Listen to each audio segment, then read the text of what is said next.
Bueno, buenas tardes, y antes de comenzar quiero agradecer a toda la organización de los organizadores de parte de aquí del instituto,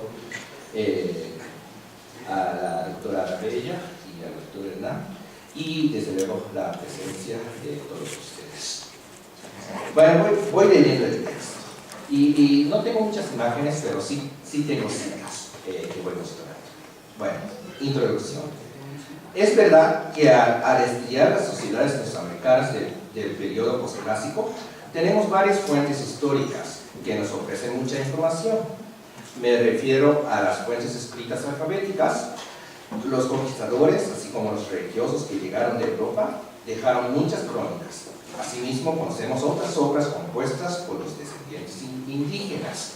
De una de ellas acaba de hablar la doctora Clementina. Bueno, gracias a los avances del estudio historiográfico durante las últimas décadas, con la lectura y relectura de dichas fuentes, hoy en día podemos estar también conscientes de las características de la información que nos ofrecen esas fuentes. Dicho de otra manera, ciertas imágenes que hemos tenido de la civilización antigua pueden ser a veces reflejo de lo escrito en esas fuentes. En esta ponencia intentamos ver el caso del famoso personaje texcocano, Nezahualcóyotl Atomisqui, conocido como rey poeta. Nezahualcóyotl fue rey o tlatlani de Texcoco en el siglo XV.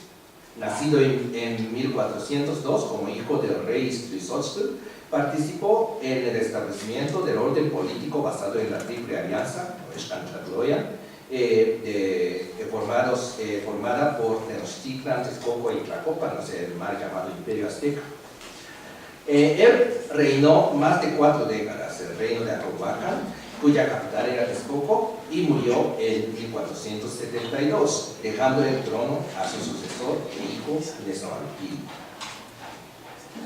Para nuestra observación de la imagen historiográfica de Nezahualcóyotl, el cronista clave es don Fernando de Alba Iztuizóchitl, hombre castizo, nacido en 1578, es decir, un poco más de medio siglo después de la conquista española, en la familia cacica de San Juan Teotihuacán, adepto sujeto a Texcoco en tiempos prehispánicos.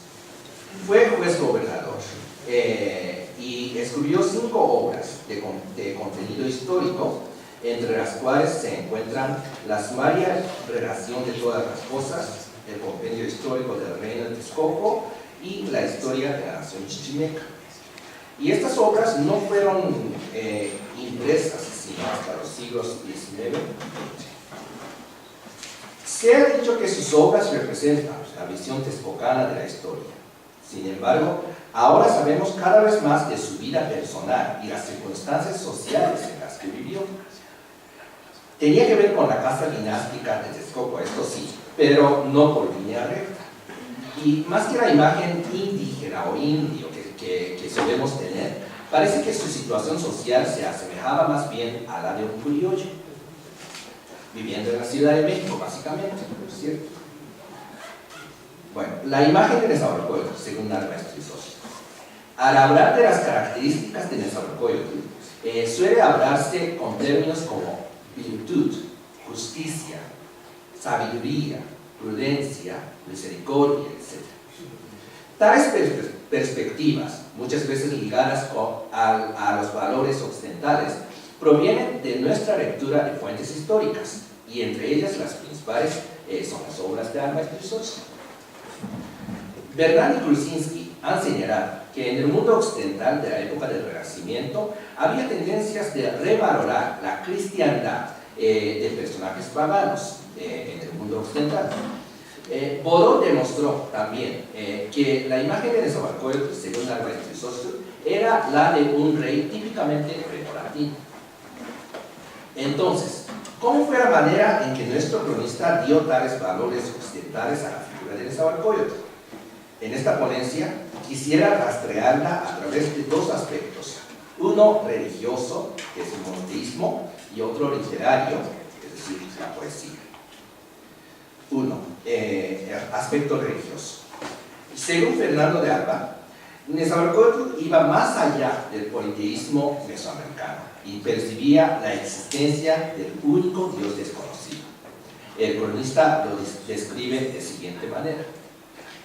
Sí, así salió de la ciudad de Texcoco y se fue a su bosque de Texcocingo, en donde ayunó 40 días, haciendo oraciones al Dios no conocido, creador de todas las cosas y principios de todas ellas, etc.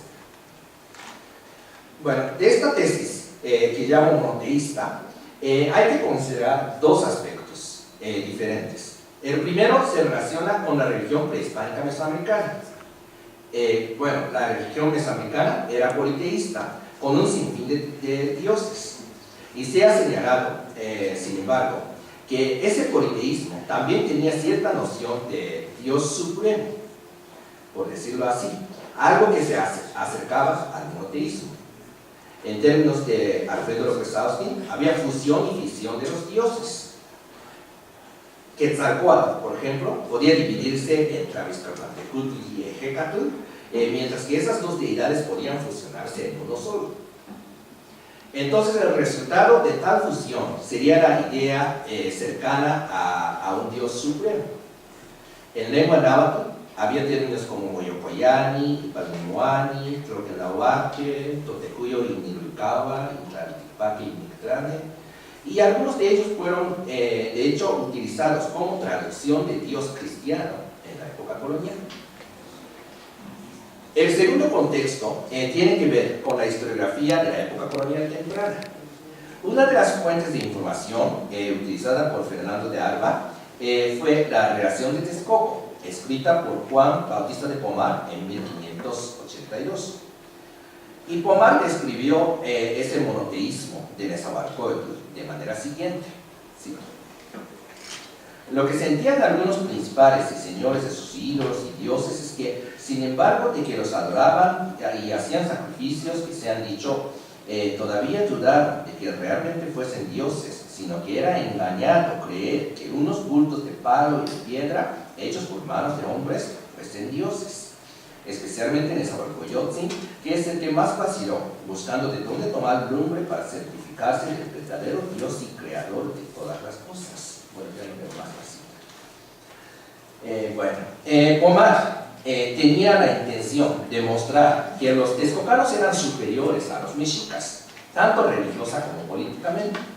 Por ello, él dice que los mexicas introdujeron la diabólica invención, que era el sacrificio humano, y que los texcocanos dominaban estas tierras, según dice él, desde hacía 1000 años. Fernando de Alba Estrisóstol retomó esta información para desarrollar su relato histórico. Es de notar que el monoteísmo de Nezahualcóyotl en las obras de Estrisóstol forma parte de un plan más global. Veamos un poco el esquema histórico de este cronista. Basándose en la visión providencialista, Estrisóstol interpreta todos los sucesos prehispánicos. Por ejemplo, convierte el famoso mito de la creación del mundo en un relato histórico.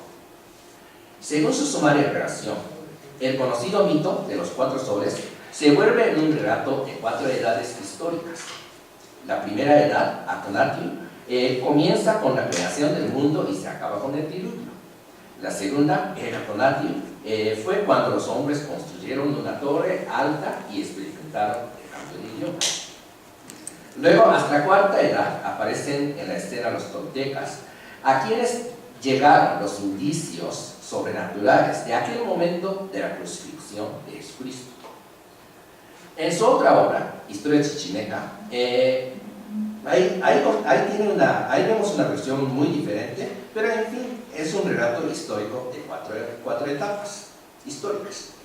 En la tercera de ellas, en esa obra llamada El Atonatiuh, un señor vino aquí a las tierras mesoamericanas, dice.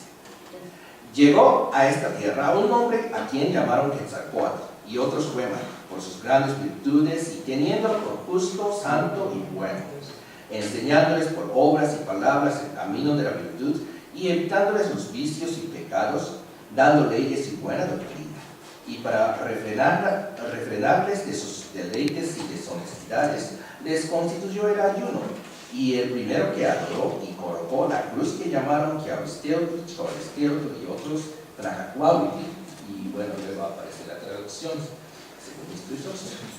Bueno, según nuestro cronista, este hombre, dice, viendo poco fruto que hacía con su doctrina, se fue de las mismas costas por donde había venido y les dijo a los Olmecas que en los tiempos venideros, en un año que se llamaría Seabat, volvería, y entonces su doctrina sería recibida, y sus hijos serían señores y poseerían la tierra. Y además el cronista agrega que estas profecías después muy a las claras se vieron, y también que sucedió lo suso referido algunos años después de la encarnación de Cristo Señor nuestro, o sea, sugiriendo que era uno de los apóstoles de Jesucristo. Este episodio del apóstol Quetzalcóatl es sumamente importante para el marco histórico de nuestro cronista, porque los que fueron predicados no son toltecas ni chichimecas, sino que fueron los olmecas xicalangas.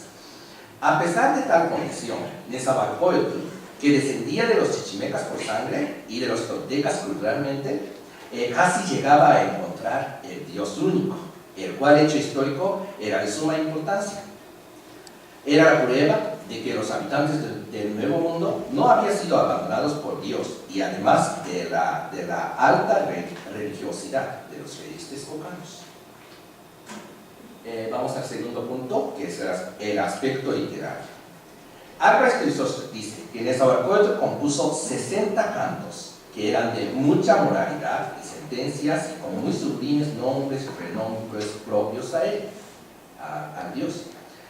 Bueno, encontramos también el antecedente de esta afirmación en la relación de Pomar. Dice Pomar: y de esto dan testimonios muchos cantos antiguos que hoy se saben a pedazos, porque en ellos hay muchos nombres y epítetos honrosos de Dios, como es el decir que había uno solo, y que este era el hacedor del cielo y de la tierra, y el que sustentaba todo lo hecho y lo creado por él, y que no se había jamás visto en forma ni cuerpo humano ni en otra figura. No tenemos certeza de que si Pomar haya visto un manuscrito conocido como los Cantares Mexicanos, que fueron recogidos por Fray Bernardino de Sahagún, pero sí conocía la otra recopilación de poemas conocida, llamada Romances de los Señores de la Nueva España, en donde se encuentran incluidos unos 60 cantos. Inclusive puede ser que el mismo Pomar fuera recopilador de ese documento. Tanto Pomar como Álvarez Crisóstomo afirma que estos poemas eran de Nezahualcóyotl, según la identificación hecha por Garibay, quien tradujo y publicó el documento. 28 poemas pueden ser atribuidos a Nezahualcóyotl, mientras que hay otros que se atribuyen a otros autores. Además, me parece que es necesario considerar también la misma idea de autor de estas obras poéticas. De hecho, el mismo Garibay expresaba que el tema de los autores era complejo y él esperaba que se hiciera un examen mejor. Bueno, entonces si revisamos algunos de los poemas de los romances, encontramos lo siguiente. En un mismo poema dice: yo soy Yoyontzi, y también yo soy Nezahualcóyotl. Pero en otro poema que sigue dice: yo soy Nezahualcóyotl, y luego que tú eres mi hijo, que tú eres Yoyontzi. Son dos personas diferentes. En el caso de, veamos el otro caso de un poema de Cantares Mexicanos también. Ahí encontramos que las siguientes frases, las tres frases aparecen juntas. Dice: yo, el príncipe Nezahualcóyotl, y luego: oh vosotros reyes Motexomatzi Nezahualcóyotl, y también tú, príncipe Nezahualcóyotl. O sea, ya parecen muy confundidos los personajes. Entonces, en fin, no todos los 60 poemas eran de Nezahualcóyotl, obviamente. Y además, actualmente tenemos que repensar la atribución de los autores que se han hecho hasta ahora. Fueron Pomar y Crisóstomo los que comenzaron a hablar de la autoría de Nezahualcóyotl, de estos poemas. lo cual fue decisivo para la imagen que tenemos hasta el día de hoy de aquel rey poeta. Bueno, influencias posteriores. Como acabamos de ver, el prototipo de la imagen que tenemos en Nezahualcóyotl fue formado en la época de Alba Estrisósitl. A diferencia de otros cronistas indígenas como Crisostomo, Cristóbal del Castillo o Chimalpay, Fernando de Alba siempre escribió en castellano. Y este hecho sirvió mucho cuando consideramos las influencias posteriores de sus obras. Fueron leídas y citadas con más facilidad. Así que veamos un poco su influencia en épocas posteriores. Don Carlos de Sigüenza y Góngora, intelectual criollo de la segunda mitad del siglo XVII, sacó mucha información de las obras de Estrisósitl. Por ejemplo, sostuvo que Quetzalcóatl era Santo Tomás, apóstol de Jesucristo, y los vestigios indígenas del que hablaba Sigüenza estaban basados en lo que había escrito Alba Estrisósitl. Incluso alababa tanto al cronista llamándolo el Cicerón de la lengua mexicana. Otro historiador, ahora del siglo XVIII, al que variaron los escritos de Estrisósitl fue Francisco Javier Clavijero, autor de la Historia Antigua de México. Clavijero era criollo y jesuita y pudo conocer los documentos legados de Alba Estrisósitl a través de Sigüenza y Góngora, porque en su época estaban los documentos en las manos de los jesuitas. Y según Clavijero, Nezahualcóyotl era un joven príncipe dotado de bello entendimiento y de una incomparable grandeza de ánimo, digno más que algún otro de ocupar el trono de su padre. De esta manera, después de entronizarse, Nezahualcóyotl se dedicó a un tipo de promoción cultural. Dice Clavijero, creó una especie de academia de poesía, de astronomía, de música, de pintura, de historia y del arte aleatorio, y llamó a ella los más hábiles profesores del reino.